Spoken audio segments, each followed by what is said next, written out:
Hi, Caitlin. Greg Doyle, Indy Star. Real quick, let me do this. You like that? I like that you're here. I like that you're here. I do that at my family after every game, so. Okay, well, let's start doing it to me and we'll be able to get along just fine. That interaction right there became one of the most infamous moments in WNBA media history. Greg Doyle, a columnist for the Indianapolis Star, making a heart gesture at Caitlin Clark during her very first press conference as a professional athlete. The discomfort is visible, the awkwardness is palpable, and for over a year, we thought that chapter was closed. Doyle disappeared from Fever coverage, presumably banned or at least strongly discouraged from showing his face around the team.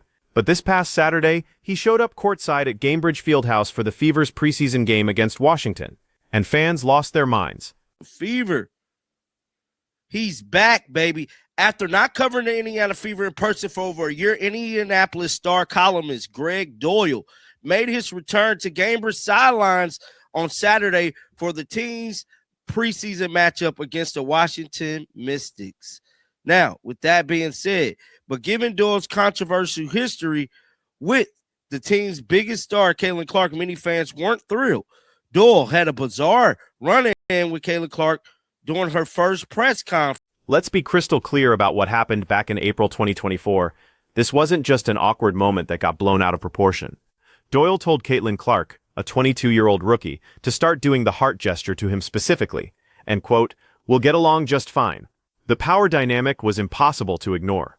Here's a veteran male reporter in his 50s telling a young female athlete how to interact with him personally. The backlash was immediate and severe. Within 48 hours, Doyle issued an apology. Within a week, he'd vanished from Fever coverage entirely. For 13 months, Greg Doyle did not cover a single Indiana Fever game in person. Not during Caitlin's record-breaking rookie season, not during the playoff run, not during the Olympic break drama, nothing. The assumption among fans and media observers was simple. The Indianapolis Star and the Fever organization had come to an understanding.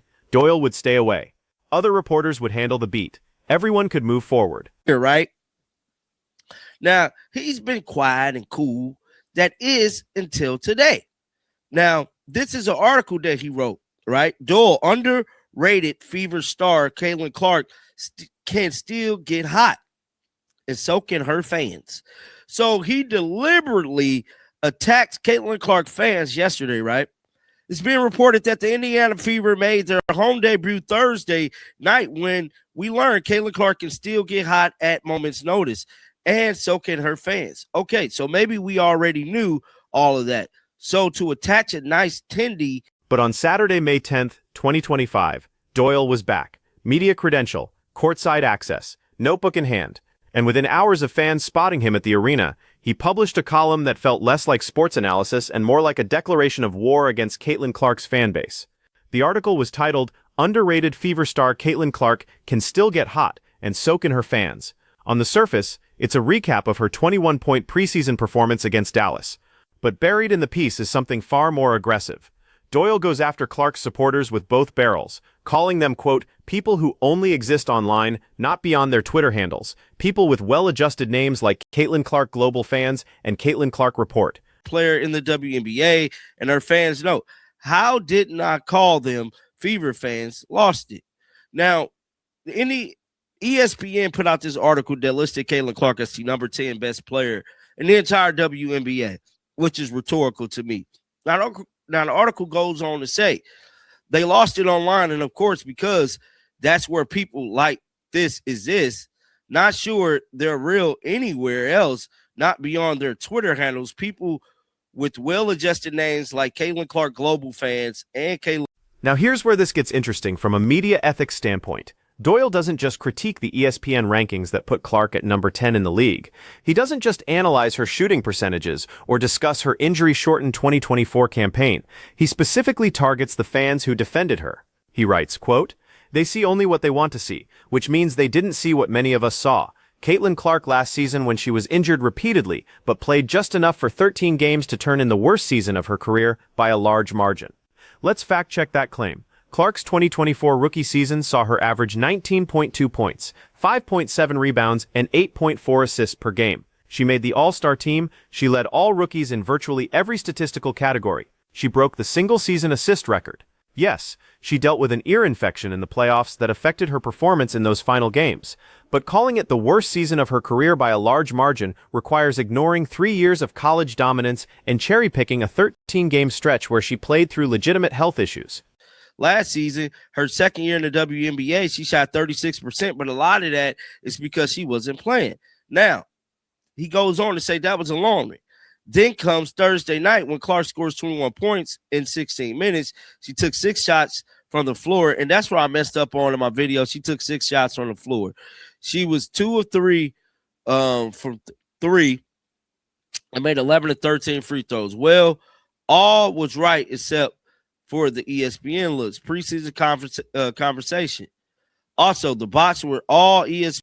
But the statistical debate isn't really what's driving the controversy here.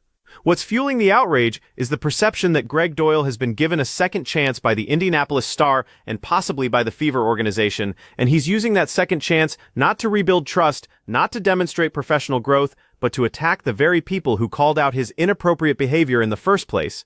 Think about the message this sends. A reporter crosses a line with a player, gets called out by fans, disappears for a year, returns with full media access, and immediately publishes a piece mocking those fans as basement-dwelling Twitter trolls who don't exist in the real world. It's not just tone-deaf, it's deliberately antagonistic. And here's the question that keeps coming up in the comments sections and on social media. Who gave him that credential? The Indianapolis Star obviously assigned him to cover the game, but did the Fever organization have any say in whether he received access? Do teams have the ability to deny credentials to specific reporters from legitimate news organizations? And if they do have that ability, why didn't they exercise it? To me, these are internet warriors. But I'm not going to disrespect CCFC fan base like he just did. Because one thing I know about CCFC fan base, they got power like 50. I don't give a damn what they handle on their name is. When it comes to Caitlin Clark, they have and enough power to steer a narrative to go against you or help you. And in your instant, Mr. Greg Doyle, you seem like you need a little help. Now, they let you come back last year, but you writing articles like this going to Caitlin Clark fans, now you just opened up Charlotte's Web. And Charlotte's Web tells me that it ain't finna be nice for you, Mr. Greg Doyle, at all. The WNBA operates under different media access rules than the NBA. Teams have more discretion over which reporters receive credentials, especially for regular season and preseason games. National media typically get automatic approval. Local beat reporters from major publications usually do as well. But when a reporter has a documented history of inappropriate conduct with a player, teams can and sometimes do request that the publication send a different writer. The fact that this didn't happen suggests one of 3 scenarios. First possibility, the Fever organization wasn't consulted or didn't object to Doyle's return. Second possibility, they were consulted, objected, but the Indianapolis Star pushed back and the team didn't want to escalate into a First Amendment fight with the city's largest newspaper. Third possibility, enough time had passed that everyone involved decided to treat this as water under the bridge. But if it's that third scenario, somebody forgot to tell Caitlin Clark's fan base, because the reaction to Doyle's return and his subsequent article has been volcanic. You know what I'm saying? Y'all don't, you know what I'm saying? I'm going to get it out the mud. But for y'all to give people like this dude a media pass and all this stuff just because he's from y'all city, I get it. But my thing about it is why, when it comes to people like this, y'all give them respect. Y'all show them respect in the media. Y'all give him a media pass, sideline access. He write hit pieces on Caitlin Clark. Y'all say nothing. But when it's people on Twitter, oh, it's such a big deal. Y'all ain't got. Now let's talk about what this reveals about the WNBA's ongoing struggle with media coverage and fan engagement. The league has spent the last 2 years trying to figure out how to handle the explosion of interest that came with Caitlin Clark, Angel Reese, and the 2024 draft class. Viewership records shattered. Attendance doubled in multiple cities. Social media engagement went through the roof. But with that growth came tension between traditional media and the new wave of fan-driven content creators. Traditional sports reporters, the ones who've covered the WNBA for years through lean times and tiny audiences, suddenly found themselves competing for attention with YouTubers, podcasters, and Twitter personalities who'd never watched a game before April 2024. There's resentment on both sides. The legacy media folks feel like their expertise and institutional knowledge is being ignored. The new content creators feel like the old guard is gatekeeping and dismissive of the passion that's actually driving the league's growth. Greg Doyle's article taps directly into that tension. When he mocks fans with names like Caitlin Clark global fans, he's not just attacking individuals, he's attacking the entire ecosystem of fan-driven media that has become crucial to the WNBA's expansion. No content creator that covered Caitlin Clark has ever, besides old boy over in Ireland, he disrespects Caitlin Clark all the time, and that's weird, but he has definitely disrespected her. But nobody other than old boy in Ireland has disrespected Caitlin Clark like this dude has done, and y'all give him time of day, and he write articles like this calling out the CCCFC fans. Beyond me, man. But get down in the comment section. Let me know y'all thoughts about this. Keep them bills on. Until next time, man. Shake the haters off. Here's what makes this situation particularly complex. Greg Doyle isn't some random troll with a blog. He's a columnist for a legitimate newspaper with decades of experience covering professional and college sports. The Indianapolis Star is part of the USA Today network. When he writes something, it carries institutional weight. And when he shows up at a Fever game with a credential, he's there as a representative of that institution. But institutional credibility cuts both ways. It gives you authority, but it also holds you to higher standards. A random fan on Twitter can say whatever they want about Caitlin Clark's ranking or her shooting percentage. They're not bound by journalistic ethics. But when Greg Doyle writes that Clark had the worst season of her career by a large margin while she was dealing with injuries, he's making a claim that readers will assume is backed by professional analysis and context. Except the context actually undermines his argument. Clark played through an ear infection that affected her balance and hearing during the playoffs. She'd taken more physical hits than any rookie in recent WNBA history, with opponents targeting her aggressively all season. She was adjusting to a faster, more physical game while carrying an enormous media and commercial burden that no rookie had ever faced before. And despite all of that, she still put up numbers that would have been all-star caliber for a veteran, let alone a first-year player. So when Doyle frames her performance as disappointing and suggests that her fans are delusional for defending her, he's not providing hard-nosed analysis. He's editorializing with a clear bias. And that's his right as a columnist. Opinion pieces are supposed to have a point of view. But when that point of view seems motivated by personal animosity toward a fan base that criticized you for inappropriate behavior, it stops being journalism and starts being a grudge match. The timing of this article is also worth examining. Doyle returns to Fever coverage after a 13-month absence. His first game back is a preseason matchup where Clark scores 21 points in just 16 minutes of action, going 2 for 3 from beyond the arc and 11 for 13 from the free throw line. That's an efficient, dominant performance by any measure. A straightforward column would focus on what that performance suggests about Clark's readiness for the 2025 season. Is she healthy? Is she more comfortable in the offense? How does she look compared to last year's opener? Those are the questions readers actually want answered. Instead, Doyle spends half the article relitigating the ESPN rankings controversy and mocking fans who disagreed with Clark being ranked 10th in the league. He writes, quote, "They lost it online, and of course, because that's where people like this exist, not sure they're real anywhere else. That's not sports commentary. That's a personal attack disguised as analysis." And it raises the obvious question. If Greg Doyle has this much contempt for Caitlin Clark's fan base, why is he covering the team at all? The Indianapolis Star has other talented reporters. They could assign someone to the Fever beat who doesn't carry this baggage, someone who can cover the team without dragging personal grudges into every column. The fact that they're keeping Doyle on this beat suggests either a lack of awareness about how toxic this dynamic has become, or a deliberate decision that controversy and engagement are more valuable than credibility, and maybe that's the calculation. Doyle's article generated massive attention, thousands of comments, viral tweets, video responses from content creators. From a pure traffic standpoint, mission accomplished. But at what cost? The WNBA is trying to build sustainable growth. That means cultivating relationships with fans who are passionate enough to defend players, engage in debates, and consume content year-round. Alienating those fans by giving a platform to someone who openly mocks them seems counterproductive at best and actively destructive at worst. There's also the question of how this affects Caitlin Clark herself. She handled the initial heart gesture incident with remarkable professionalism. She didn't make a public statement. She didn't demand Doyle be banned. She just moved on and focused on basketball. But now he's back, and he's writing articles that frame her fans as delusional and her 2024 season as a failure. How is she supposed to respond to that? If she ignores it, the narrative stands unchallenged. If she addresses it, she risks escalating a conflict with a credentialed media member, which could make future press conferences even more uncomfortable. And if the Fever organization steps in to defend her, they risk accusations of trying to control the media. It's a no-win situation created entirely by the decision to give Greg Doyle access again without any apparent guardrails or expectations for how he'd conduct himself. So here's what this really comes down to.